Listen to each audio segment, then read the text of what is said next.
plus fondamentale, hein. Donc, pour toutes ces raisons et puis parce que je sais que c'est un très bon orateur, hein, c'est un immense plaisir pour nous d'entendre, le professeur Hugues Dufaux et je vous remercie, infiniment au nom de la Société française du cancer d'avoir accepté cette, invitation. Merci beaucoup.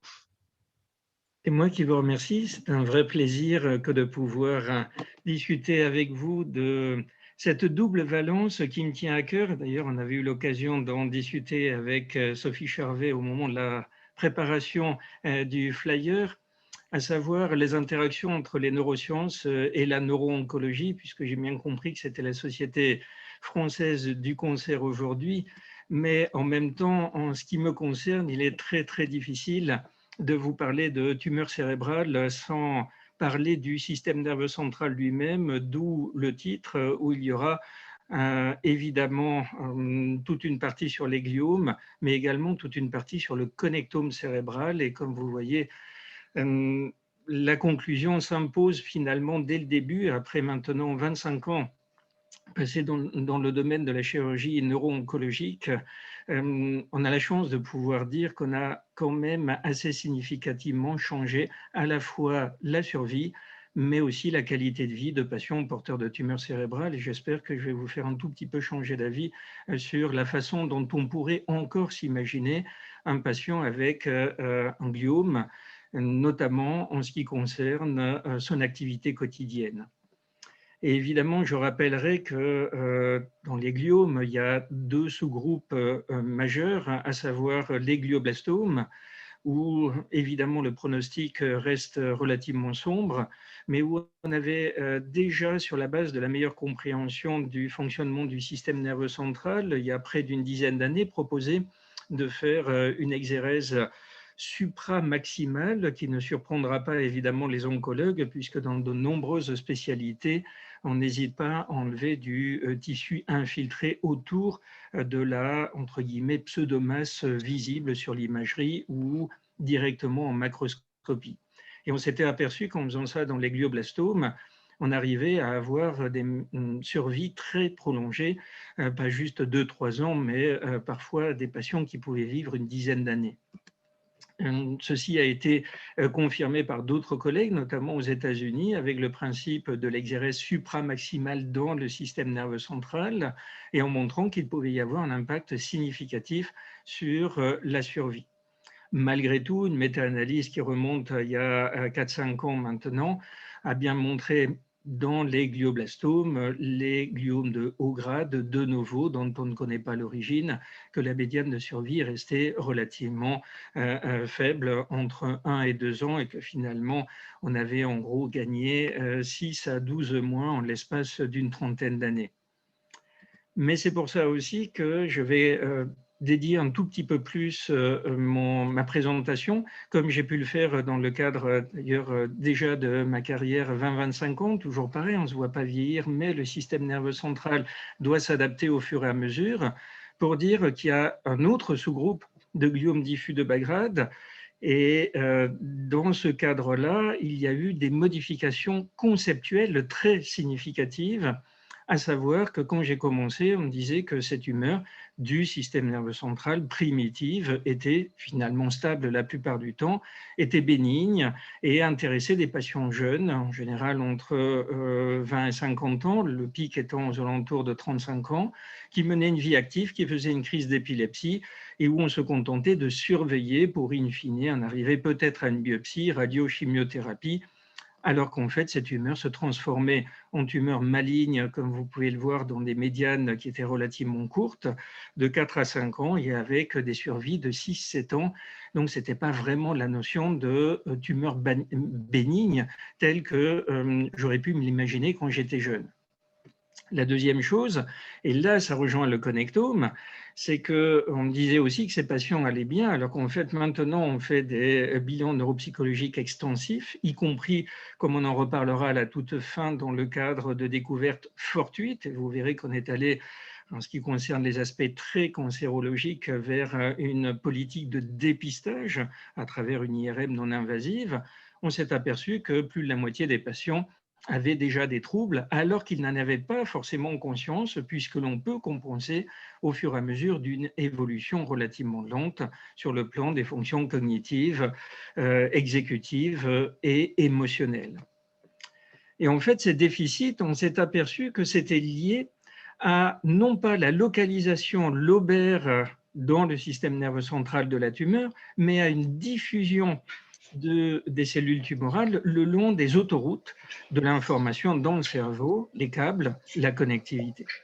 Et ça, on le reprendra tout à l'heure parce que ça nous a donné finalement la possibilité aussi de mieux comprendre comment fonctionnait le système nerveux central avec cette connectivité ces 20 dernières années, puisque, comme il m'est souvent arrivé de le dire dans ma carrière, comment voulez-vous lutter contre les gliomes? Ils connaissent mieux l'anatomie du cerveau que nous. On avait la fausse idée de comprendre le localisationnel de la vérité absolue et de laisser des micros ouverts là. Merci de bien vouloir les arrêter, je vous remercie. Oui, je les coupe. Et du coup, vous allez voir qu'on a remis en question également le fonctionnement du système nerveux central tel qu'il nous était enseigné, mais parce qu'on est parti d'une meilleure compréhension qui nous a été donnée par la migration de ces cellules tumorales au sein du parenchyme cérébral. Et enfin, l'étape ultime, le cerveau est capable de compensation. Vous allez en avoir des preuves, entre guillemets, magistrales via les lobectomies et les qualités de vie avec bilan neurocognitif à la clé. Donc, c'est bien de la cancérologie, mais c'est bien des neurosciences appliquées également, et où on a compris qu'à un moment donné, le système tampon avait des limites et que ça donnait la crise d'épilepsie. Et tous les schémas que vous êtes en train de voir et que je n'aurai pas le temps de détailler, évidemment, c'est une modélisation des mosaïques corticales avec les réseaux neuronaux et les fibres qui finissent par nous dire à un moment donné, je ne peux plus, donc je vais faire une crise d'épilepsie. Et c'est comme ça qu'on fait le diagnostic et qu'on en arrive à des aspects beaucoup plus oncologiques. Nous avons compris depuis une vingtaine d'années que plus la tumeur est volumineuse, plus il y a un risque de transformation maligne quand on parle de gliome de Bagrate. Toute la question étant évidemment quels sont les mécanismes qui sous-tendent toute une cascade d'événements génétiques que le monde entier est encore en train de chercher et où finalement on est au balbutiement avec le IDH1, le 1P19Q, avec la même GMT, avec le TERT maintenant, mais où finalement ça doit être une vision très parcellaire de la complexité génomique de ces gliomes de Bagrate. Et je dis bien de Bagrate puisqu'ils se modifient dans leur comportement au fur et à mesure des années.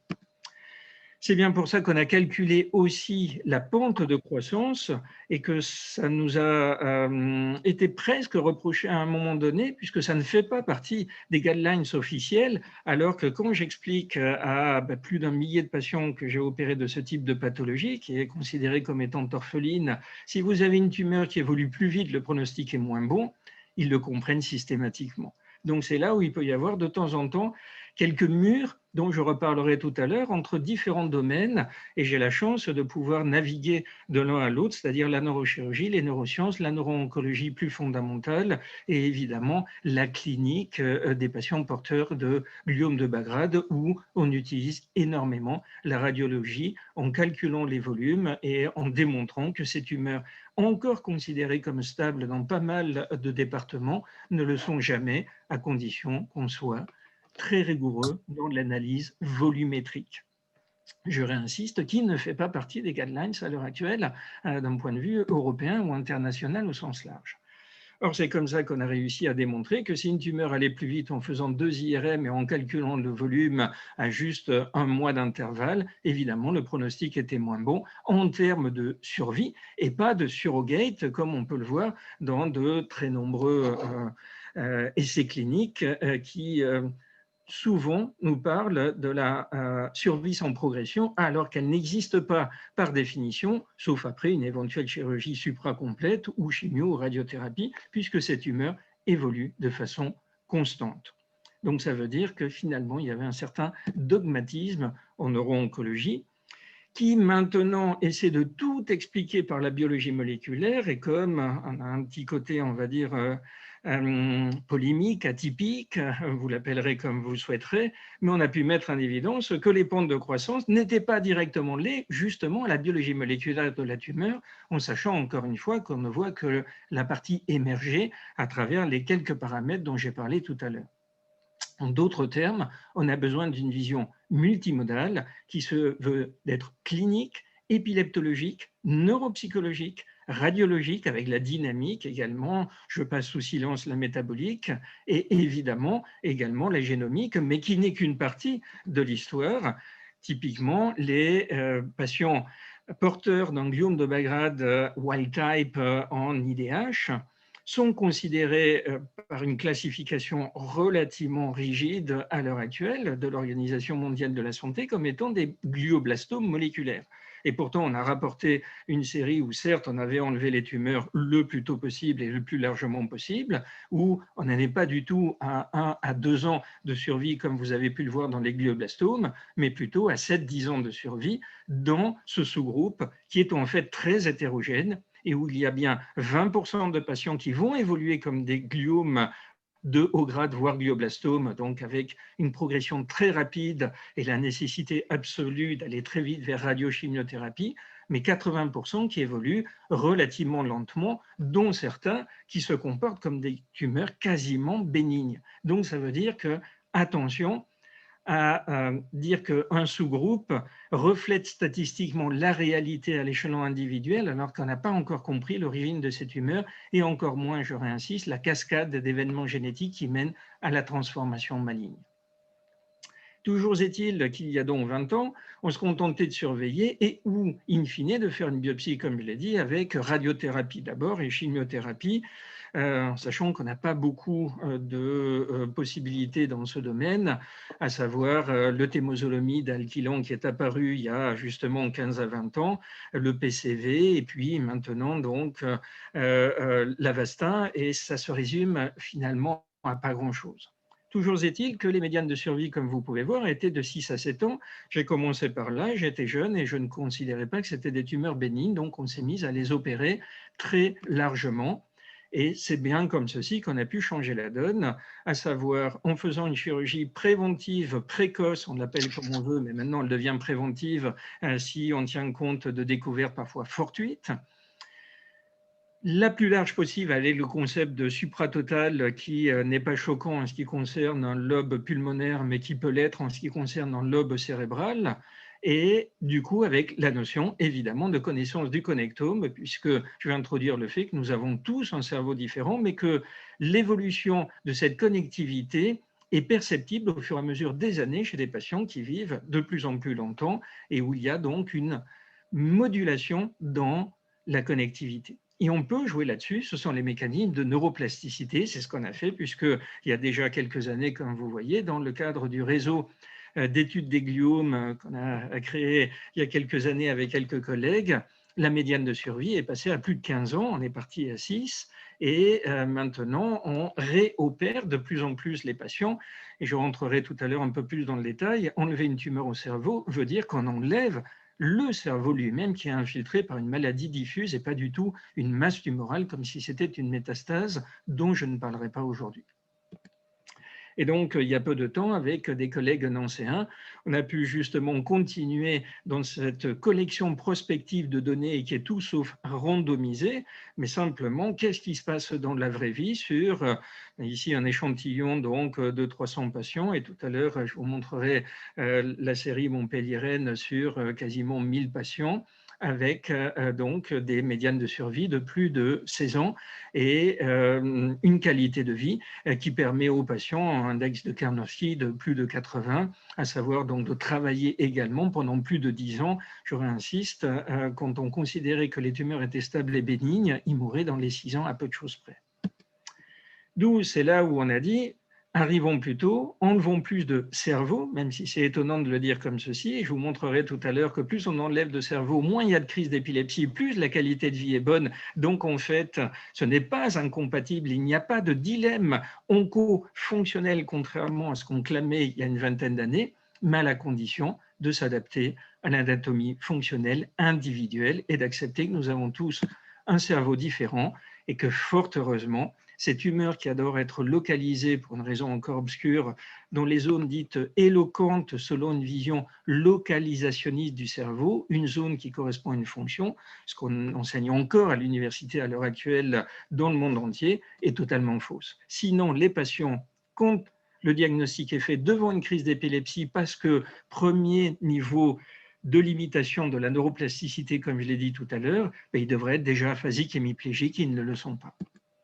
D'où on passe maintenant aux aspects neuroscientifiques, où si vous avez appris qu'il y avait une zone qui correspond à la région de Broca et qui sert à parler, vous pouvez l'oublier complètement. Et je vous montrerai tout à l'heure quelques diapositives qui commencent à démontrer que même les neurologues, in fine, le croient. Il aura juste fallu 150 ans pour ça. Cette neuroplasticité est magique dans le cerveau et on a, pour une raison là aussi obscure, toujours négligé cette neuroplasticité, sauf dans la phylogénèse, mais beaucoup dans l'ontogénie, en entendant dire, quand j'étais beaucoup plus jeune, bon, en gros, au-delà de 20 ans, du faux, la plasticité cérébrale n'existe plus, on se contente de nos acquis. Évidemment, c'est totalement faux, puisqu'on arrive à faire des lobectomies massives à 60 ans, voire même, ça m'est arrivé il y a peu de temps, à plus de 80 ans, mais c'est assez extraordinaire quand même, il faut le reconnaître, la courbe de Gauss culmine évidemment entre 20 et 50 ans. Et donc, la bonne nouvelle, c'est qu'on peut continuer à apprendre, à plastifier, comme j'aime bien dire, à remodeler les réseaux, même au-delà de 20, 50 ans, et peut-être au-delà, tout dépend de est-ce qu'on sollicite son système nerveux central ou pas. Et ça, c'est ce que j'ai appris des gliomes diffus de Bagrad, puisque voilà typiquement les lobectomies qu'on peut être amené à faire et qui ont l'air comme ceci, je le sais bien, même pour moi encore 25 ans plus tard, si impressionnantes. Mais ce patient-là, non seulement bouge et parle, mais travaille, mène une vie sociale active, familiale active, conduit, s'occupe de ses enfants et a été examiné objectivement pendant 5 heures de bilan cognitif et à tous les scores qui sont tout à fait normaux. Donc, vous voyez que ça va bien au-delà de l'imagination qu'on aurait pu s'en faire et qui a été, pour une raison étonnante, finalement un peu sapé à la base en nous disant si on enlève la région de Broca, le patient sera aphasique et c'est totalement faux. Et donc c'est là où on s'est transformé un peu malgré nous aussi en neuroscientifique et en élaborant de nouveaux modèles de connectomes cérébral, mais qui font finalement rêver dans le sens où évidemment je ne vais pas tout détailler ce soir. L'idée c'est que ça peut nous servir à réparer dans d'autres pathologies également, ou au moins entretenir, malgré des lésions évolutives, une qualité de vie au-delà de ce que l'on pourrait penser, à savoir, vous verrez à la toute fin, 97% de nos patients travaillent, s'ils le souhaitent en tout cas, bien entendu, puisque la notion de personnalité est préservée, de je décide que finalement, comme j'ai une tumeur au cerveau et que j'en serai quand même pas guéri, je vais m'occuper surtout de mes enfants et j'arrête de travailler. C'est la capacité de donner un choix en se projetant sur un avenir à plus long terme, en gros de 15 à 20 ans à l'heure actuelle. Et j'espère qu'évidemment, d'ici ma retraite, on aura passé le seuil des 20 ans, puisqu'il s'agit d'une collection prospective de données. Donc tout est devenu, à un moment donné, comment enlever le cerveau infiltré par la tumeur le plus largement possible, selon la connaissance du connectome à l'échelon individuel. Et la solution, vous l'avez face à vous, c'est la cartographie fonctionnelle, qui a d'une part tenu compte des progrès de l'imagerie fonctionnelle, et finalement je suis tombé dedans quand j'étais plus jeune. C'est bien pour ça que j'ai eu la chance ensuite de pouvoir être très impliqué dans équipe INSERM et donc même dans co-dirigé depuis une dizaine d'années, avec le côté un petit peu plus neuroscientifique, puisque dès le début j'ai eu la chance de comprendre, ça peut peut-être vous être utile pour vos patients mais aussi pour vous-même, qu'on nous construisait sur un mode sériel en disant au chirurgien apprends à opérer en gros et tu réfléchiras plus tard, alors qu'en fait le cerveau fonctionne sur un mode parallèle et qu'il faut surtout tout faire dès le début, le maximum possible, pour mélanger les backgrounds, avoir un maximum d'overlapping et à partir de là avoir des idées novatrices et tout simplement incorporé dans l'automatisation de haut vol. Typiquement, une illustration, il vaut mieux apprendre à parler une langue étrangère quand on a entre 5 et 10 ans que l'apprendre comme moi j'ai pu faire à 20 ans. Et malgré tous les topos que je peux faire, on sait d'emblée que c'est un franchouillard de base qui est en train de parler lorsque je continuerai à faire mes topos en anglais parce que mon cerveau a atteint la limite de la neuroplasticité parce que j'ai appris trop tard. Donc, il faut faire les choses dès le début. Et une fois qu'on a compris que c'était des réseaux parallèles qui travaillaient ensemble, alors tout devient possible jusqu'à preuve du contraire. Y compris de dire, je vais cracher dans la soupe alors que je suis PhD en imagerie fonctionnelle, l'imagerie fonctionnelle n'a aucune valeur à l'échelon individuel vu que ce sont des statistiques. Et voilà ce que donne la sensibilité, la spécificité. Ce qui veut dire que même si on publie dans Nature avec de magnifiques images qui montrent de très beaux réseaux et évidemment qui ouvrent l'esprit parce qu'on est bien loin du localisationnisme, c'est quand même faux. C'est une approximation. Et c'est vrai aussi pour le tenseur de diffusion, à savoir ce qui nous permet de modéliser les fibres. En gros, les autoroutes, parce que j'en parlerai tout à l'heure, si on coupe une autoroute, vous imaginez bien que le flux neuronal va être encombré. C'est comme si vous avez une autoroute qui est coupée par une manifestation, et vous aurez des retombées non seulement sur l'autoroute à proprement parler, mais aussi sur les routes environnantes. Ça dépendra après du nombre, du passage quotidien, parce qu'il faudra bien une redistribution de flux. Et c'est ça le fonctionnement du système nerveux central qu'on voudrait imaginer à travers imagerie fonctionnelle, tenseur de diffusion, et qui est magique pour la recherche et évidemment le côté éducationnel, mais qui ne fonctionne pas à l'échelon individuel, du moins à 99%, le risque zéro n'existant pas au bloc opératoire, il faut humilité garder. Du coup, on est revenu il y a plus de 20 ans à ce que faisait Penfield il y a une centaine d'années à Montréal, mais à l'époque, il ne faisait pas exprès, c'est parce qu'il n'y avait pas d'anesthésie. Nous, on a le choix et on endort les patients pour l'ouverture et on les réveille quand on arrive sur la surface du cerveau qui n'a pas de récepteur pour la douleur. Il faut croire qu'il n'était pas prévu qu'on ouvre la boîte crânienne et que du coup, le cerveau n'a pas la possibilité de dire « Aïe, vous me faites mal », contrairement à la pulpe des doigts qui est là pour nous protéger. Et du coup, donc, on a pu opérer plus de 1000 patients en conditions éveillées en utilisant des stimulations électriques qui perturbent ces fameux réseaux de neurones qui sont de la biochimie et de l'électricité, en disant qu'est-ce qui se passerait si je coupais ce ou ces réseaux, puisqu'évidemment, tout est dans l'interfaçage, comme je l'ai déjà laissé sous-entendre, c'est ce qui sous-tend le comportement. Et du coup, on peut tester à l'échelon cortical, sous-cortical, transitoirement, pendant qu'on utilise ces stimulations qui font que je viens de stimuler non pas la zone de Broca, mais le réseau qui sous-tend de l'articulation qui faisait que je n'arrivais plus à articuler pendant 2-3 secondes, ce qui se passera demain matin au bloc opératoire chez la patiente que je viens juste de rencontrer à l'instant et qui sera, pendant qu'on est en train d'enlever une partie de son système nerveux central infiltré par une maladie tumorale chronique diffuse inéluctablement évolutive et dont la préprogrammation est vraiment faite pour se transformer en malignité, on fera tout pour éviter cette dégénérescence, même si on ne pourrait pas guérir. Et c'est comme ceci qu'on a triplé l'espérance de vie. Mais en préservant la qualité de vie et donc en demandant au bloc opératoire aux patients de faire un véritable bilan neuropsychologique qui va être conditionné par les souhaits du patient. À savoir, évidemment, ils ne veulent pas mourir, évidemment, ils ne veulent pas être hémiplégiques, paralysés, évidemment, ils ne veulent pas être aphasiques, ne plus pouvoir parler. Mais est-ce que c'est suffisant pour, comme je l'ai dit tout à l'heure, se projeter finalement une génération? C'est là où je voudrais à peu près en arriver, puisque je sais bien que à la fin de ma carrière, je n'aurais pas réussi à guérir ces patients-là, mais s'ils ont une vingtaine d'années face à eux, ça permet d'avoir un enfant, ou plusieurs, ça permet d'acheter une maison et de rembourser, ça permet de continuer à progresser dans sa vie professionnelle si on l'a décidé, surtout si on a aux alentours d'une trentaine d'années, donc se projeter vraiment. Donc, est-ce que parler et bouger suffit? La réponse est évidemment non, puisqu'on a besoin à ce moment-là de s'adapter, comme vous le voyez bien, et c'est du bon sens, la profession, le hobby, les habitudes, est-ce qu'on parle plusieurs langues? Il est évident qu'on va demander à la patiente demain qui est portugaise et qui parle anglais beaucoup mieux que moi, de faire du switch de l'un à l'autre. Si on est monolingue français habituel, qui parle très mal anglais, c'est pas la peine de lui demander de parler anglais au bloc opératoire, parce que de toute façon, même s'il n'y a pas tout à fait les mêmes réseaux qui sous-tendent différentes langues, malgré des overlappings, c'est pas très grave s'il perd l'anglais, parce que de toute façon, il ne sait pas parler anglais. Donc, vous voyez que c'est typiquement comment s'adapter en fonction des souhaits de chaque patient.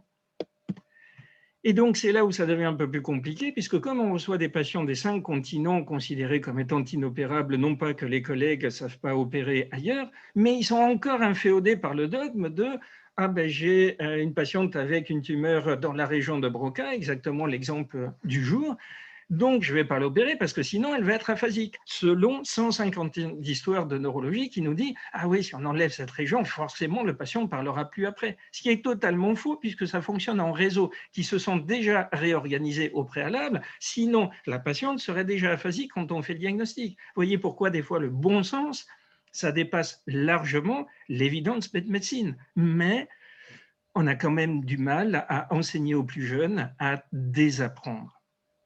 Et donc, comme ils viennent des 5 continents, ben, les règles ne sont pas les mêmes ailleurs. Typiquement, si vous avez un déficit visuel, en France, vous ne pouvez plus conduire médico-légalement, alors que dans certains pays, je crois qu'il y a des collègues d'Afrique du Nord qui nous écoutent, c'est tout à fait envisageable et vous n'êtes pas hors la loi. Ou bien, évidemment, si je vais opérer un patient chinois dans pas longtemps, les idéogrammes, ça ne fonctionne pas en termes de base neurale comme les aspects alphabétiques, que ce soit en l'occurrence du français ou de l'anglais, où là c'est très proche. Donc vous voyez qu'on parle bien de cancérologie, parce que c'est ça qui a permis de tripler l'espérance de vie, mais si on veut qu'il continue à mener une vie vraiment active, c'est vraiment les bases neuroscientifiques de, c'est pas pareil de parler anglais ou de parler arabe ou chinois ou japonais, surtout avec les intonations, je n'irai pas plus loin, vous avez compris. Du coup, au bloc opératoire, on va s'arrêter le long de ces fameuses fibres où il a bien fallu connaître la connectivité, où encore une fois, il y a 20 ans, il n'y avait rien. J'y reviendrai peut-être un tout petit peu tout à l'heure, mais en fait, on m'a enseigné qu'il y avait le cortex, point, et en fait, personne ne s'intéressait aux fibres, et ça a été ça l'apport du tenseur de diffusion que vous voyez face à vous, parce que ça a ouvert les yeux, et que finalement, que ce soit les médecins, neurochirurgiens, neuroscientifiques, neuroanatomistes, on a besoin de visualisation avec des couleurs et de seul coup, on se dit « Ah oui, il y a des fibres ». Alors qu'il y avait quand même des gens qui avaient fait des dissections depuis Desgerine il y a plus de 120 ans pour le coup et qui nous avaient expliqué tout ceci dans les livres d'histoire, mais on n'en avait pas tenu compte. Ne me demandez pas pourquoi. Toujours est-il qu'au bloc opératoire, ça va peut-être vous surprendre, mais finalement, je n'ai pas besoin de technologie. Il n'y a pas le robot, il n'y a pas l'IRM péropératoire, il n'y a pas la dernière intelligence artificielle qui conditionne le tenseur de diffusion en neuroimagerie de haut vol dont on nous rebat les oreilles à l'heure actuelle et qui est soutenu par des firmes avec des enjeux marketing majeurs derrière. Si vous faites ça, vous n'avez aucune chance d'avoir 99% de reproductibilité en termes de préservation de qualité de vie, parce que ce n'est pas inclus dans les programmes, puisque dans les programmes, tout est basé sur le localisationnisme. Même pour les neurochirurgiens d'ailleurs, on continue à dire, et peut-être que vous avez cette vision ancrée, presque épigénétique, si je puis dire. À gauche, si on est droitier, il y a le langage, et puis à droite, finalement, l'hémisphère ne sert pas à grand-chose, si ce n'est que de commander la motricité du côté gauche. Moi, je suis droitier à 100%, et je vous assure que j'ai besoin des deux hémisphères connectés par le corps calleux pour donner ce type de topo, et surtout pour opérer demain matin. Ça veut dire que j'ai besoin de ce qu'on appelle, vous allez voir le scoop, un cerveau, qui est fait de deux hémisphères. Et pourtant, la plupart des collègues neurochirurgiens convaincus, 600 centres qui sont venus se former de 60 pays, etc., 3 topos par semaine, un webinaire, c'est d'autant plus simple à l'heure actuelle, vont continuer quand même à 90% à réveiller quand il y aura la lésion dans la région de Broca, parce qu'on commence à comprendre que ce sont des réseaux, et du coup à bien préserver le langage, mais à droite, finalement, on risque pas grand-chose. Non, juste l'émotion, la personnalité, justement la métacognition envisagée, ce que l'on souhaiterait pour les 20 ans futurs dont on vient de parler, la cognition spatiale qui nous permet de conduire, accessoirement de se faire du sport au haut niveau si vous êtes golfeur ou du piano, enfin, la vie. Donc, c'est pour ça qu'on réveille les patients indépendamment de la localisation de l'ovaire de la tumeur, le but étant de dire on va enlever le plus possible de la maladie diffuse selon des limites fonctionnelles individuelles, cortico-sous-corticales, et en s'adaptant à votre souhait, à savoir préserver mouvement, langage, plus quoi d'autre. Et au bloc opératoire, on peut quasiment tout tester à l'heure actuelle en quelques secondes. en demandant justement aux patients de faire plusieurs choses en même temps, parler, bouger, s'auto-évaluer. À ce que je viens de dire, par exemple, vous avez des gants, vous avez mains et pieds, et les gants ils sont évidemment associés plutôt aux mains. Mais le patient peut très bien montrer les gants, il bouge, il peut très bien dire ce sont des gants, il arrive à parler, mais il dit associé avec les pieds. Et là, vous lui demandez de s'auto-évaluer de 1 à 6. 1, je ne sais pas, 6, je suis sûr, il peut vous dire 6. Il a un problème métacognitif. Et en 4 secondes, vous savez que là, il est temps de s'arrêter parce que vous venez de stimuler. Si d'aventure, il veut préserver une qualité de vie optimale et pas juste éviter l'aphasie hémiplégique. Et donc, on est allé jusqu'à tester la reconnaissance, comme vous le voyez, des émotions.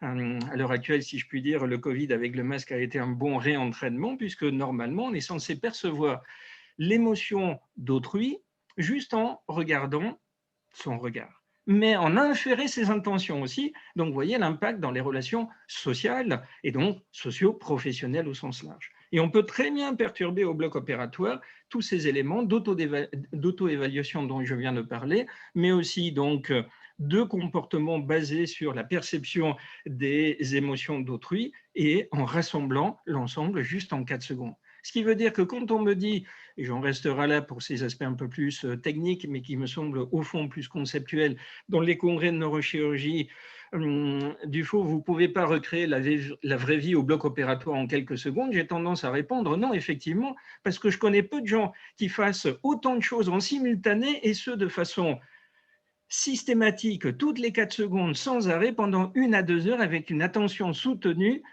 où finalement, dans la vraie vie, on est souvent sur les automatismes. Donc, on n'a pas autant de mobilisation de réseaux qui travaillent les uns avec les autres. On en revient au côté parallèle. Donc, ça veut dire que les patients sont fatigués. Qu'est-ce qu'on a appris d'un point de vue des neurosciences? Ensuite, je vais revenir évidemment à la cancérologie, que la région de Broca n'existait pas. Je pense que vous aurez bien compris. Ça a in fine été publié dans Brain, donc le journal de neurologie de référence. Vous voyez l'intérêt aussi de faire des oscillations entre cancer au JCO et d'un autre côté Brain ou Nature Neuroscience, parce que ça vous permet justement d'avoir en permanence la vision du clinicien et du chercheur INSERM, mais au chercheur INSERM à la fois oncologique, un peu plus fondamental, et neuroscientifique. Et finalement, vous savez ce qui s'est passé dans ce fameux journal, quand même, je ne peux pas m'empêcher de le dire. Les neurologues eux-mêmes viennent, comme vous voyez, de s'acoquiner les uns avec les autres, et tant mieux, et de dire dans les accidents vasculaires cérébraux, ah ben finalement, s'il y a une lésion dans l'aire de Broca, peut-être que les patients pourraient récupérer. Il a fallu 2021 pour en arriver là. Évidemment, on vient de faire une réponse dans Brain qui a été acceptée instantanément et qui disait peut-être que ça a été dit, et même bien avant Dufault d'ailleurs, puisque Penfield, dont je parlais tout à l'heure, si on relit ses écrits en 1950, il avait dit dans l'épilepsie, bon, moi j'enlève Broca, les patients récupèrent. Forcément, la plasticité existait déjà, et voilà le type de schéma du connectome que l'on peut commencer à modéliser. Et évidemment, ça peut être impressionnant dans le sens, c'est compliqué, on n'y comprend rien, mais en fait, je vous assure que c'est très réductionniste par rapport à la réalité que je ne comprendrai jamais à l'échelon, évidemment, d'une carrière. Mais par contre, vous voyez que ça va un petit peu plus loin, qu'il y a derrière Wernicke qui sert à comprendre, devant Broca qui sert à parler, entre les deux une flèche, et on a compris. Donc quand même, il faut arrêter d'enseigner ça, sinon on pourrait dire que dans l'université, on est encore dans une forme d'obscurantisme, parce que là, on a quand même vraiment compris que le cerveau, et j'en reviens maintenant aux tumeurs, quand il y a une tumeur qui existe et que finalement le patient devrait être aphasique et hémiplégique et qu'il ne l'est pas, c'est parce que l'autre côté, si on mesure le volume, ce qu'on a fait, l'homologue, parce que c'est un cerveau et pas un hémisphère, a grossi pour compenser et que du coup, ça vous donne une connectivité, donc ces autoroutes, qui sont beaucoup plus importantes à partir de l'homologue de l'autre hémisphère qui explique pourquoi déjà le patient avait compensé quand il fait sa première crise d'épilepsie qui permet de faire le diagnostic, mais qui me permet, moi, de faire une exérèse si large, alors qu'il va quand même revenir à une vie active, bien qu'on ait enlevé la région de Broca. En gros, il faut pactiser avec le système nerveux central et cette dynamique pendant des années. Et c'est comme ça que l'IRM fonctionnelle, là, elle est intéressante, lorsque ce n'est pas la vérité absolue, mais qu'on l'a fait longitudinal avant, après intervention chirurgicale, parce que contrairement à un accident vasculaire cérébral, je sais que je vais opérer cette jeune fille demain, et là, elle est en train d'avoir son IRM fonctionnel de base, qui nous permet comme ceci de comprendre comment fonctionnait son cerveau avec la tumeur, et après-demain, comment il fonctionnera, j'ose l'espérer, encore sans la tumeur, mais avec une ablation telle que vous pouvez la voir maintenant. Et du coup, ça va plus loin, parce que j'ai dit tout à l'heure, on commence à réopérer non pas 2 fois, mais 3 fois les patients porteurs de tumeurs cérébrales, parce qu'à chaque fois, ça revient, parce qu'on n'a pas compris l'origine, ni la cascade d'événements génétiques. Et c'est là où ça redevient de la cancérologie. Mais ça en a toujours été, tout est lié en simultané. Parce que du coup, plus on enlève et on réenlève et on réenlève, plus on réduit le volume, moins il y a de risques de transformation maligne, plus les patients vivent longtemps. Mais à chaque fois, vous pourriez me dire, mais du coup, vous enlevez, si j'ai bien compris, un peu plus de cerveau. Et la réponse est oui. Mais comment est-il possible que chaque fois qu'on revient tous les 5 ans, on enlève un peu plus de cerveau, que le patient aille bien? Parce que la plasticité cérébrale, qui existe justement bien au-delà de 20 ans. Et donc, tout devient presque une évidence. Ici, vous avez malheureusement une grosse tumeur dans la région dite de Wernicke, peu importe. J'ai horreur de perdre. Je suis revenu 10 ans plus tard chez une patiente qui, entre-temps, a mené une vie tout à fait active et j'ai pu enlever le lobe temporal avec, entre-temps, une réévolution lente de la tumeur parce que une tumeur qui évolue plus lentement a une meilleure espérance de vie. Et ce qu'il faut, c'est l'empêcher de se mettre à évoluer vite, donc en réduisant le volume. Et vous voyez qu'en fait, tout devient, à un moment donné, tellement plein de bon sens qu'on peut même enlever le lobe frontal de l'autre côté. C'est l'image que vous avez vue au tout début. Mais maintenant, vous comprenez comment on a fait. On l'a fait en séquence. Le cerveau s'adapte au fur et à mesure. Et à chaque fois qu'on vient d'opérer, le patient va faire des séances de rééducation fonctionnelle pour augmenter sa connectivité, du moins dans sa pondération et sa modulation. Je n'entrerai pas dans ceci aujourd'hui. Mais ce qui veut dire qu'il peut même y avoir des patients qui vont mieux après les interventions chirurgicales, malgré cette lobectomie, qu'avant, alors qu'ils étaient considérés, souvenez-vous, comme allant bien, mais sauf qu'on ne faisait pas le bilan neuropsychologique, donc on n'avait aucune objectivité pour démasquer des troubles de fonction exécutive ou de personnalité qu'ils avaient déjà. Résultat, donc plus de 850 patients porteurs de tumeurs inopérables dans les régions éloquentes, mais qui en fait n'existent pas heureusement, sinon je n'aurais pas pu le faire. Et le taux de décès, 0, parce qu'en général, ce sont quand même des patients jeunes et surtout que j'ai une excellente équipe, non seulement avec les neuropsychologues, mais aussi avec les anesthésistes. 0,5% de déficit sévère permanent, moins de 1%, mais le risque 0 n'existera jamais, lié à des troubles vasculaires, mais 30% d'amélioration. Donc, ça veut dire qu'en faisant des lobectomies chez des patients qui vont bien, ils peuvent aller mieux après, même si on vient d'enlever la région de Broca. Et ça, vous voyez, pour beaucoup de collègues encore, ce n'est pas admissible parce que ils ne vont pas aller au-delà du dogme, parce que ce n'est pas possible qu'on se soit trompé à ce point dans ce qu'on nous a enseigné. La réponse est si, il suffit d'observer, sinon tous mes patients seraient aphasiques et hémiplégiques. Plus l'impact sur l'épilepsie, qui est le premier symptôme, comme je vous l'avais dit au début, la boucle est bouclée parce que la tumeur révèle l'épilepsie, mais ce n'est pas le centre de la tumeur, c'est la périphérie de la tumeur dans l'infiltration. Donc plus on enlève l'infiltration, on en revient à un principe oncologique de base que vous connaissez bien, moins il y a de risques que la tumeur se transforme, mais en plus vous enlevez de cortex qui, lui, est à l'origine des crises, donc moins il y a de crises, à condition évidemment qu'on s'adapte à cette neuroplasticité carte individuelle. Donc, ce sont des éléments qu'on a pu publier finalement, comme vous voyez, dans le journal de référence là, en oncologie, donc montrant ces liens entre la chirurgie éveillée, la meilleure compréhension du connectome et finalement la modification radicale de l'exérèse, certes, mais surtout de la survie. Et là, on ne passe pas par des surrogates dont je parlais tout à l'heure, parce que on en arrive à des médianes de survie, là, personnellement, à plus de 17 ans, et j'espère que l'année prochaine, elle sera à 18, parce que très peu de patients décèdent au fur et à mesure, dans le sens où on les réopère, ou bien quand on ne peut pas, je vais finir par le montrer à la toute fin, on peut être amené à faire de la chimio-radiothérapie. Voilà pourquoi un article qu'on va spécialisé dans le Journal Neurosurgery, là, mais pour la première fois, dire c'est une série unique de 3e intervention chez des patients qui continuent à mener une vie active où à chaque fois on enlève un petit peu plus de cerveau.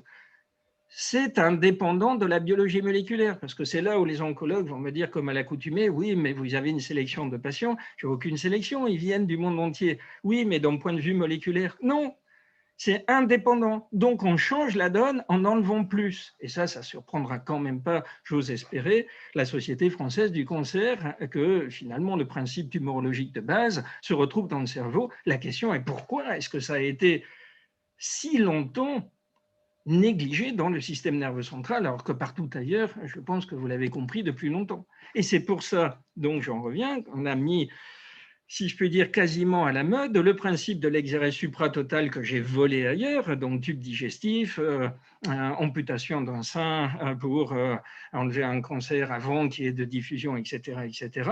Mais j'ai fait la même chose dans le cerveau en m'arrêtant selon des limites fonctionnelles et en disant si je peux enlever plus que ce qu'on voit sur l'IRM, qui n'est pas la réalité absolue de la maladie, mais la partie émergée de l'iceberg, on ne va pas s'en priver. Et avec 16 ans de recul, dans spécifiquement ce sous-groupe d'ablation supratotale, donc vous voyez qu'effectivement là c'est tout petit et on a fait une lobectomie extensive, pas contre la qualité de vie, le taux de décès simplement de 0. Donc on a changé radicalement la donne et c'est là où on a fini par me dire d'accord, mais on ne peut pas faire d'exérèse supratotale tout le temps du faux puisqu'on arrive un peu trop tard. Ben oui, j'entends bien, on n'a qu'à faire les diagnostics plus tôt. Donc allons opérer préventivement. Qu'est-ce que vous voulez dire par préventif? Ben, tous les incidentalomes. Maintenant on a quand même un accès facilité à l'IRM cérébral par rapport à une époque.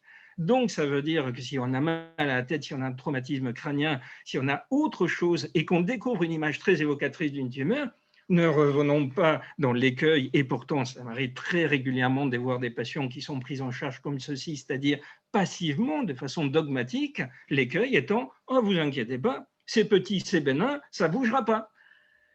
Alors que si on fait un bilan neurocognitif, je vais dire l'inverse presque de ce que j'ai dit tout à l'heure, on va quand même trouver des troubles si modeste soit-il, chez des patients qui sont asymptomatiques, à savoir qui n'ont pas atteint le seuil limite de neuroplasticité, à savoir pas de crise d'épilepsie, parce qu'il y a quand même une tumeur, parce que le cerveau s'adapte et qu'il le fait remarquablement bien à tel point que le patient, l'entourage professionnel, familial, s'en aperçoit pas, mais le neuropsychologue, si. Pourquoi opérer plus tôt? Parce que si on le laisse évoluer, et c'est ce qui est fait encore dans de nombreux centres, là, dans les incidentalomes, ben, ça grossit tout le temps. C'est une tumeur, ça n'est jamais stable. Et surtout, on en revient à plus c'est gros, plus il y a un risque que ça se transforme. Et quand ça se transforme, ben c'est trop tard, parce qu'on en revient au pronostic quand même du glioblastome, même s'il est dit secondaire et que je vous ai dit au tout début, on arrive à mieux contrôler qu'à une époque, la survie est quand même de l'ordre de 2 à 3 ans, et encore je suis gentil, et plus de 17 à 18 ans. Typiquement, un patient qui aurait tout à fait pu être opéré dans la région insulaire droite, découvert ailleurs, dans un autre pays, peu importe, vous voyez que c'était considéré comme stable, évidemment, si on regarde de 6 mois en 6 mois. Mais si vous regardez par rapport au premier, c'est comme la photo d'identité. On ne se voit pas vieillir, mais on regarde quand même, quand on a passé le permis de conduire, on a changé. Et d'un seul coup, la tumeur explose, alors que le patient se plaint de rien. Évidemment, je l'ai opéré à ce moment-là, mais il avait un glioblastome secondaire. Donc le pronostic a été totalement différent. Il a fini par mourir au bout de 4 ans. D'où, sur les 100 premiers patients opérés alors qu'ils ne demandent rien à personne, du coup, le taux d'ablation complète est de 30% et de supratotal est de 30%, ce qui veut dire que d'un seul coup, dans le cerveau, on arrive à 2/3 d'ablation complète, on n'a pas besoin de chimio-radiothérapie. Alors qu'il y avait déjà des foyers de transformation maligne au centre, ce qu'on ne savait pas à l'époque, parce qu'on ne faisait qu'une biopsie. Or, ces tumeurs, ça c'est de la cancérologie fondamentale, sont hétérogènes. Ça veut dire qu'il y a des foyers qui commencent à se transformer. Si vous faites une biopsie, vous avez tous les risques de passer à côté. Et pendant longtemps, même dans les essais randomisés qui ont été à l'origine de l'evidence-based medicine, je peux vous dire qu'il y a 50% de risque de sous-coter avec une biopsie et de dire que c'était des gliomes de Belgrade alors qu'il y avait déjà des foyers de transformation maligne, y compris un tiers dans les incidentalomes. Et comment on sait? Parce que je fais des lobectomies et que j'enlève tout et que j'envoie tout au laboratoire. Et là, on va me redire, ah oui, mais c'est contre les aspects neuropsychologiques. Pas du tout. C'est ce qu'on vient de publier il y a peu de temps, puisque on fait tout ce que vous avez vu au bloc opératoire. Et voyez pourquoi c'est tellement imbriqué avec l'oncologie pure et dure. Du coup, on en arrive à 97% de patients qui retournent au travail. Et évidemment, ce ne sera jamais 100% quand on opère le cerveau. Et ça, c'est la discussion sempiternelle, bien sûr, médecin-patient au tout début, mais surtout pour lui laisser le choix. Est-ce que vous êtes plutôt dans une vision préventive Et on est allé tellement loin que c'est vrai que j'en fais partie, mais ça m'a peut-être un petit peu aidé. J'ai présenté avec des collègues neuro-oncologues il y a 3 ans face à l'Académie nationale de médecine le principe du dépistage dans la population en général en commençant entre 20 et 40 ans pour les raisons que vous aurez comprises. Il suffit de faire 30 secondes d'une séquence flair d'IRM. On n'a pas besoin d'injecter, c'est totalement non invasif. Et si vous avez une lésion très évocatrice d'eux, ben on regarde si elle grossit. Si elle grossit, on l'enlève. Et j'ai commencé à opérer des patients qui avaient donc une découverte non plus fortuite, même si incidentale, mais intentionnelle. Par exemple, mon père est mort d'angioblastome, je vais me marier, est-ce que j'aurais pas éventuellement une tumeur? Et si oui, ben, je préférerais le savoir et du coup enlever-la moi avant même, non seulement qu'elle se transforme, mais qu'elle devienne symptomatique. Tout ceci n'est possible, diapositive neuroscientifique, que si on commence à mieux comprendre les limites de la neuroplasticité. J'ai mis en avant depuis le début, le cerveau est capable de tout, mais il a quand même des limites. Parce qu'on sait tous que malheureusement, il y a des patients aphasiques et hémiplégiques. Donc, il faut les connaître. Et c'est là où je vais être un tout petit peu encore polémique vis-à-vis de l'évidence médecine. Et vous voyez que j'ai publié ça dans le journal de neurologie clinique il y a 2 ans, et j'en suis pas fier. Ça montre qu'il y a un problème. C'est là où je veux en venir. Que l'évidence médecine qui nous dit ce qu'on doit faire dans les gliomes de bas grade sur l'ensemble de la séquence opérée chimio-radiothérapie ne tient pas compte de la qualité de vie, puisqu'on utilise on va dire simplement, les systèmes d'évaluation cognitif qui sont à la base faits pour des patients déments, dans les démences. Donc, on est content quand les patients vont bien. Forcément qu'ils vont aller bien. La question de fond, c'est est-ce qu'ils travaillent? Est-ce qu'ils se font plaisir pour pouvoir à nouveau anticiper ce qui va se passer dans les 10 à 20 ans futurs pour rester relativement humble? Et ça, c'est jamais fait. Donc, ce qu'on regarde, c'est purement la médiane de survie. Et si on fait une radiothérapie précoce, ben, il a été dit dans un essai randomisé très célèbre que finalement, ça ne changeait rien. Ça ne changeait rien sur la survie. Mais la progression de free survival est meilleure. Mais qu'est-ce qu'on en a à faire? Si le patient ne vit pas mieux, et s'il ne vit pas plus longtemps. Mais sauf qu'en plus, la radiothérapie à la longue, ça abîme le cerveau, parce qu'on irradie forcément la limite de la neuroplasticité dont on vient de parler, c'est-à-dire le connectome. Mais c'est là, on va dire, pas du tout du faux, parce que la radiothérapie, maintenant, on peut focaliser. Mais comment voulez-vous focaliser sur une tumeur diffuse? Si j'en ai laissé, c'est que ça diffuse dans ce que j'aime bien appeler le minimal common brain, et ça redevient des neurosciences, c'est-à-dire la limite de la neuroplasticité et surtout les autoroutes dont je viens de parler. Donc, même si vous irradiez très focalement à la jonction entre plusieurs réseaux ici, le patient va avoir un déficit cognitif, pas immédiat, mais à la longue. Or, d'habitude, on était malheureusement habitué à ce que les patients vivent 2 à 3 ans, comme je l'ai dit tout à l'heure. Mais maintenant, ils vivent 20 ans, donc il faut anticiper, nous, de notre côté, ce qui va se passer 10, 15, 20 ans. Au-delà, je ne sais pas. Mais ça, c'est un nouvel exercice. Et c'est pour ça qu'il nous est arrivé de proposer de faire de la chimiothérapie qui, elle, n'est pas à l'origine de troubles cognitifs, même retardés, alors que la biologie moléculaire n'est pas en faveur de, pourtant, la régression que vous pouvez voir. Donc, on en revient à l'échelon individuel, et ce qui a été prédit par les statistiques ne marche plus. Typique, patient inopérable, je l'opère quand même, évidemment, je n'enlève pas tout. La biologie moléculaire fait qu'il est IDH1 wild type, donc il aurait fallu faire radiochimiothérapie. On se contente de chimiothérapie pour ne pas abîmer. Qu'est-ce qui se passe alors qu'il faisait 10 crises d'épilepsie par jour? Il en fait beaucoup moins. Je réopère une deuxième fois parce qu'il y a eu une réduction sous chimiothérapie. Et voilà l'image que vous avez à côté. Plus de crise, vie normale, alors que, évidemment, avant, incapable de travailler, incapable de conduire, etc. Mais on a de très nombreux patients comme ça. Donc maintenant, on redevient très oncologique et on a dit que on proposait finalement un système récursif de allons opérer le plus tôt possible, diagnostiquons plus tôt, réopérons en ayant induit la neuroplasticité dans l'intervalle grâce à la rééducation fonctionnelle et à un retour au travail, puisque c'est la meilleure rééducation cognitive qui existe. C'est ça que j'ai dit, ça nous intéresse tous. Il faut pousser notre neuroplasticité pour continuer à apprendre ou à optimiser en tout cas le fonctionnement des réseaux. La tumeur finira par revenir, je peux réopérer une deuxième fois, une troisième fois. Si je ne peux plus, parce qu'il y a une diffusion dans les fibres blanches, CF, la troisième diapositive, eh ben, on fait de la chimiothérapie et in fine, on va quand même être amené à irradier. Et c'est comme ça qu'on en arrive donc à ce que vous avez vu au tout début, avoir triplé l'espérance de vie en préservant la qualité de vie. Et on est même allé plus loin sur les aspects oncologiques, puisque finalement, au début, on nous disait qu'il n'y avait pas de foyer de transformation maligne. Je me souviens, il y a à peu près une dizaine d'années à l'Allemagne, j'avais dit dans un congrès, mais je pense que le gliome diffus de Bagrane n'existe plus à Montpellier, puisque vu les lobectomies qu'on fait, de toute façon, on trouve quasiment toujours un foyer de transformation. Alors maintenant, comme la classification de l'OMS a changé, d'un seul coup, tout le monde est devenu dogmatique, et dès qu'on trouve des foyers de transformation, alors il faut faire de la radiochimiothérapie. Oui, mais attendez, avant, vous ne vouliez même pas les opérer, donc peut-être qu'il y a un juste milieu. Donc, on vient de publier l'année dernière le fait que quand on avait enlevé la vaste majorité de la tumeur, même si on ne guérit pas et qu'il n'y ait que des foyers de transformation centro-lésionnels, on pouvait décaler chimio-radiothérapie parce que, désolé, mais encore une fois, l'arsenal thérapeutique est loin d'être inépuisable dans cette maladie.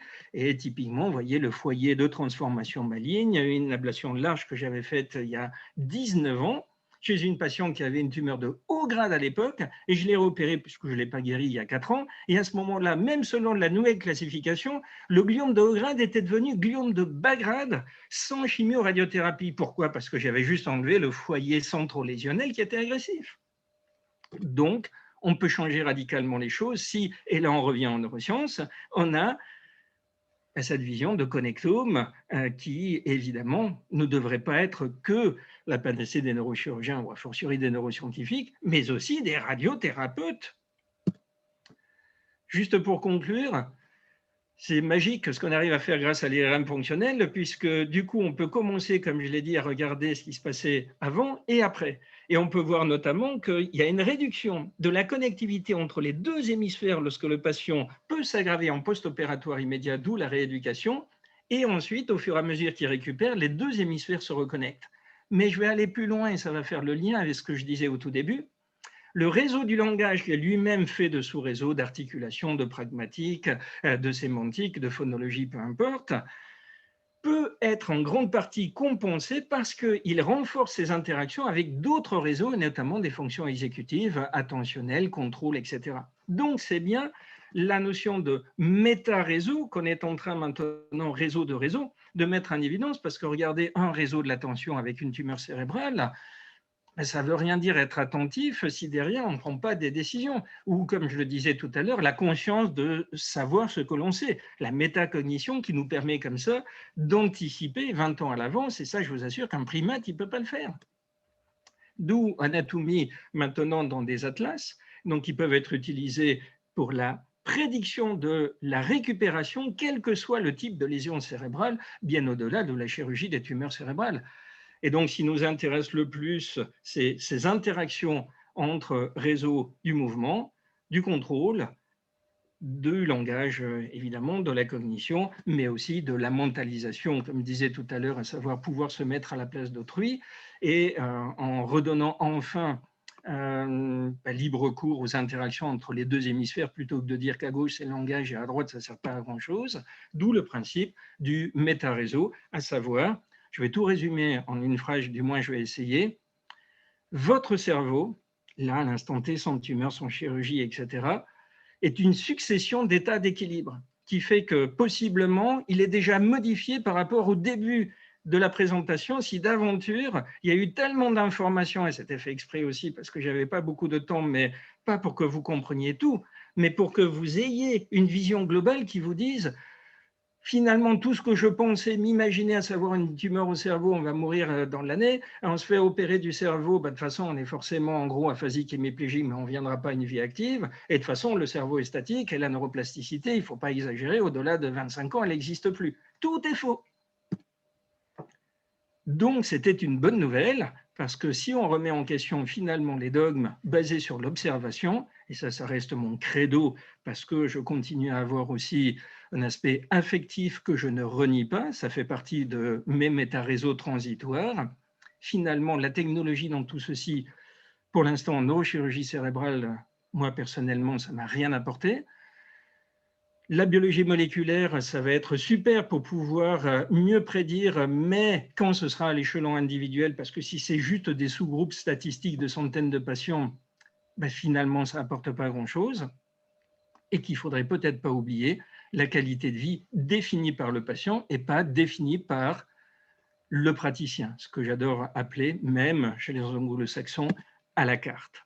D'où interaction entre cerveau, tumeur, cancérologie, neurosciences et le cas échéant, neurochirurgien et chercheur INSERM. J'espère que de fait cette présentation vous aura permis de vous dire que tout est possible jusqu'à preuve du contraire, parce que si Dufaux y arrive dans ce domaine, vous devez pouvoir y arriver, quel que soit votre domaine, où il n'est pas si difficile, en apprenant à désapprendre, d'être créatif et d'être utile pour les patients. Merci beaucoup pour votre attention. Merci beaucoup et merci beaucoup pour votre humilité. Je vais commencer par une question qui a été posée, c'est pourquoi tout ce que vous faites donc sur les gliomes de Bagrave n'est pas transposable au glioblastome? Ça l'est puisque j'ai commencé finalement en disant je fais des supratotales dans les glioblastomes également. Mais la seule chose, c'est qu'évidemment, comme cette tumeur est tellement agressive, toujours pareil, on a progressé plus 6 à 12 mois, et je suis gentil, en 30 ans, comme je disais au tout début, qu'évidemment la problématique de faire des projets à long terme ne se pose pas dans les mêmes termes, c'est finalement est-ce qu'on veut vivre presque à tout prix ou pas? Et c'est là où il y a des discussions plus philosophiques, à mon sens, avec certains patients âgés, puisque les glioblastomes de novo surviennent quand même au-delà de 60 ans la plupart du temps, donc on n'est pas non plus dans la même tranche d'âge. C'est oui, j'aimerais avoir 6 mois de plus parce que je veux voir mon petit-fils naître, hein, ou bien parce que je veux finir mon livre. Et du coup, le patient à ce moment-là a compris en tant qu'être humain que de toute façon, il était quand même condamné, mais qu'on pouvait l'aider à gagner du temps dans de bonnes conditions pour qu'il se fasse vraiment plaisir et que, si je puis dire, il ferme les yeux en toute sérénité. Mais en faisant ça, le problème, c'est que beaucoup de patients voudraient croire que parce que le spécialiste a dit je vous opère, c'est qu'en gros, on s'attendait beaucoup plus à 10-15 ans que juste 2-3 ans. Et vous voyez qu'en fait, il y a tout le non-dit qui fait que dans les glioblastomes, la problématique de la neurocognition sur le long terme, malheureusement à l'heure actuelle, n'est pas de mise. Sinon, une supratotale en réveillant les patients et en faisant en sorte qui vivent au moins les 2 ans qui viennent dans d'excellentes conditions. Mais c'est ce que j'ai fait pas plus tard que la semaine dernière. D'accord. Je voulais revenir après sur la plasticité cérébrale. Comment elle évolue donc avec l'âge? Est-ce qu'il y a une corrélation entre la plasticité et l'âge des patients? C'est-à-dire qu'on ne va pas avoir la même plasticité à 20 ans qu'à 70 ans. Oui, mais la courbe est asymptotique, ce qui veut donc dire qu'elle continue à progresser. Ce qui veut donc dire que ce n'est pas plat et qu'il y a un seuil qui fait qu'au-delà, il n'y a plus de neuroplasticité. Donc tout est une histoire ensuite, et ça rejoint votre question précédente.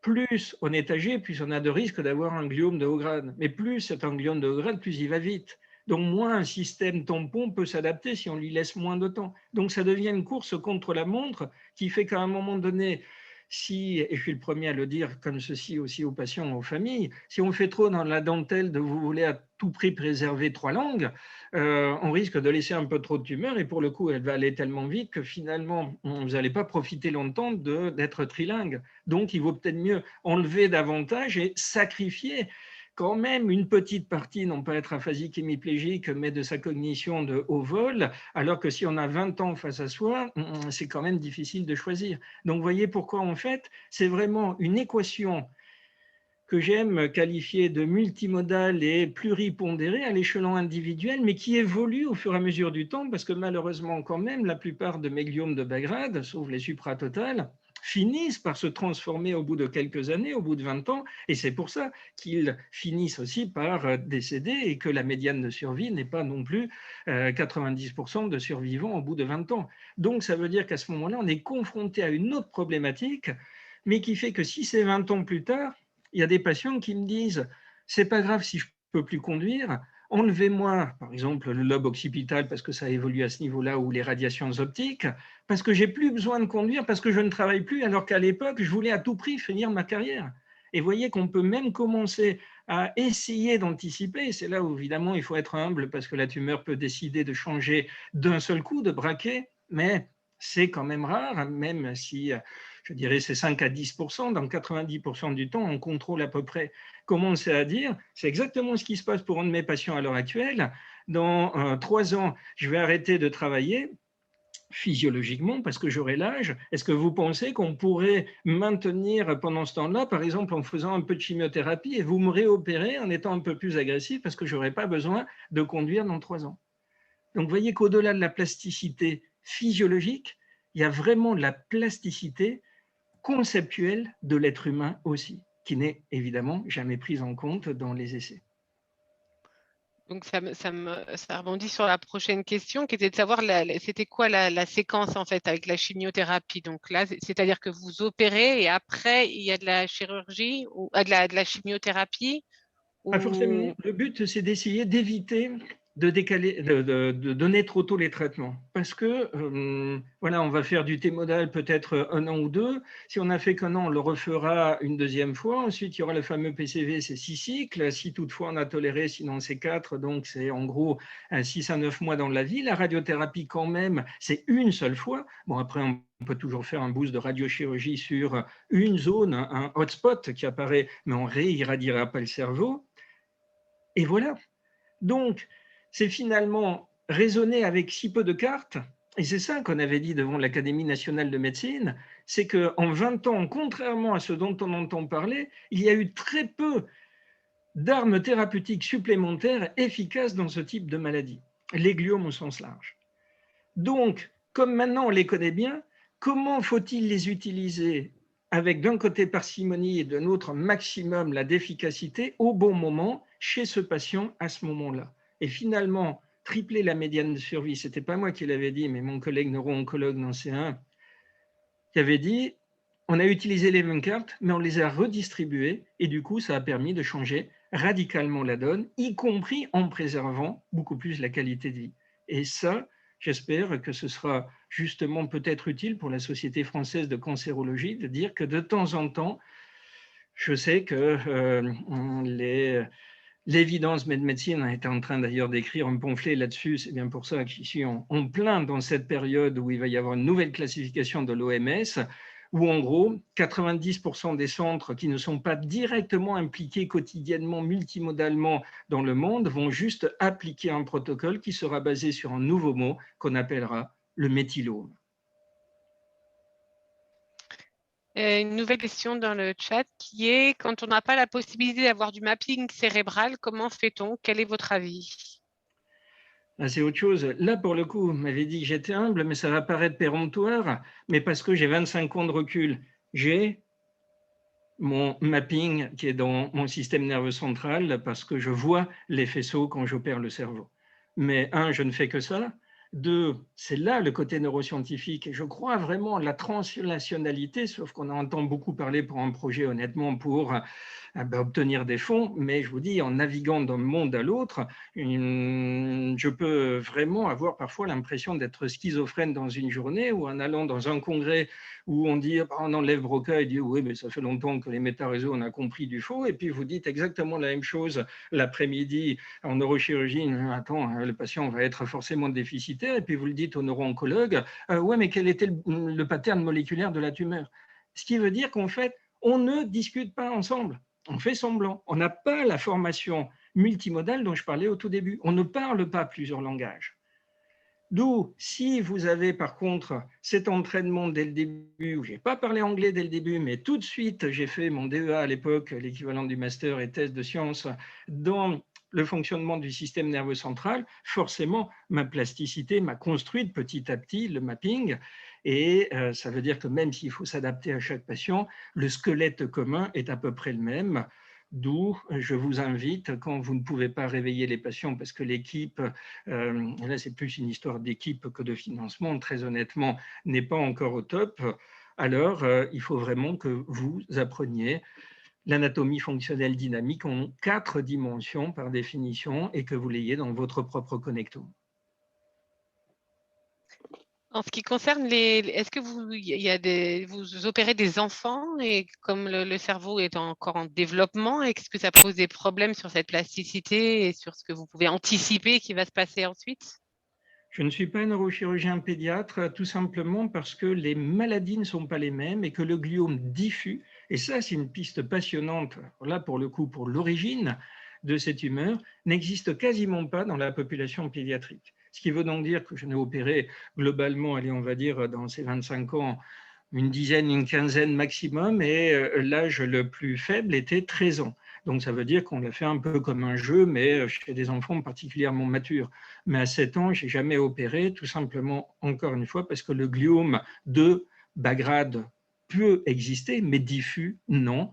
Pourquoi? Et ça, c'est une piste qui fait que, autant j'ai dit tout à l'heure, il y a la vision du connectome dans votre propre connectome, autant j'ai un grand manque dans ma vie, c'est que je ne me suis pas assez intéressé au développemental et que là, à mon âge, il est trop tard pour l'encoder, j'allais dire, de façon quasiment épigénétique pour que ça intervienne dans l'équation complète que j'essaie de voir à chaque instant pour chaque patient. Donc surtout pour les plus jeunes qui s'intéressent au système nerveux central et même à d'autres organes, partez du développemental et ça vous permettra probablement de répondre à ce type de questions parce que les pédiatres ont quand même besoin de nous maintenant quand les patients grandissent et que ils aimeraient bien savoir ce qu'ils deviennent et comment justement se développe le système nerveux central, pas juste en termes de croissance et de développemental pur et dur, mais de est-ce que ces patients-là arrivent à avoir une vie active sur le plan familial, social et professionnel. D'accord, ben je vous remercie pour toutes ces réponses très claires, hein, et puis je crois qu'on va on s'arrêter là. Donc merci à tous d'avoir participé et merci énormément, professeur Dufaux, pour cette superbe présentation. Merci à tous. Bonne soirée. Merci, au revoir. Au revoir.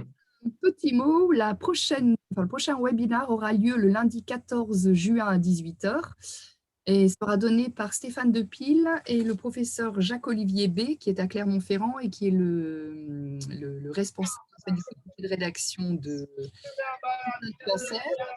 Ce sera sur l'utilisation des cellules modifiées dans les tumeurs solides. Oula. Oui, il y a le... Oh. Donc voilà, mais je vous Et alors? Alors? Ok. Allô? Alors? Yeah. S'il vous plaît, on peut avoir le... Voilà. Je viens de couper le micro. Voilà, bonne soirée à tous et encore un grand merci, professeur Dufaux. Merci beaucoup. Au revoir.